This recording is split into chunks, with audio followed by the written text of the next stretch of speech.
ஸ்டைல்லாம் எப்படி மெயின்டைன் பண்றீங்க நீங்க? ஹேர் ஸ்டைல் நான் காலேஜ் படிக்கும்போது அவரை பார்த்து அப்படியே ஹேர் ஸ்டைல் செட் பண்ணேன். அவரை மாதிரி ஹேர் ஸ்டைலு, அவரை மாதிரியே ஃபிட்னஸாக இருக்கணும் அப்படின்ட்டு.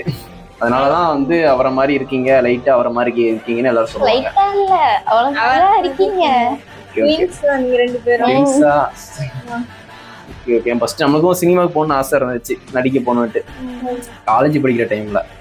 இப்போ அவரே வந்து அரசியல் வந்துட்டாரா, நமக்கும் ஒரு அரசியல் வந்தது. இப்போவும் சிஎம் ஆயிட்டாரு. ஓகே, நமக்கு ஏன்னா சினிமாவில் இருந்தால் எனக்கு வந்து ரொம்பவே பிடிக்கும். வருஷத்துக்கு ஒரு படம் கொடுப்பாரு, இயர்லி மார்னிங் போய் ஒரு 4 மணிக்கு ஷோக்கு போய் நின்று வெயிட் பண்ணி பார்த்து என்ஜாய்மெண்ட்லாம் இனிமேல் கிடைக்காது பார்த்தீங்களா, அது ஒரு மிஸ் ஆகுது, வேற ஒன்றும் இல்லை. அதனால வந்து ஒரு நடிகராகவே இருக்கணும் அப்படின்னு நினச்சேன். சிஎம் ஆனது ஒரு ஹாப்பி தான். ஆனால் அவர் தோத்து போனால் கூட நடிப்புக்கு வந்திருப்பாரு, அது இன்னும் கொஞ்சம் ஹாப்பியாக இருந்திருக்கும்.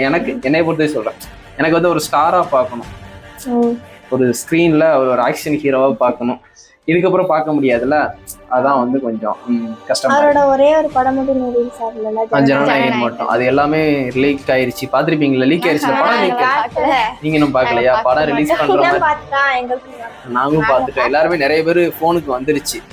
அது யார் லீக் பண்ணாங்கன்ட்டு அவங்க கூட அரெஸ்ட் பண்ணி உள்ள வச்சுட்டாங்க, லீக் பண்ணவங்கள. தியேட்டர்ல விஜயன பிறந்தநாளுக்கு வர வேண்டியது, ஆனா விஜயன பிறந்தநாளுக்கு வரல.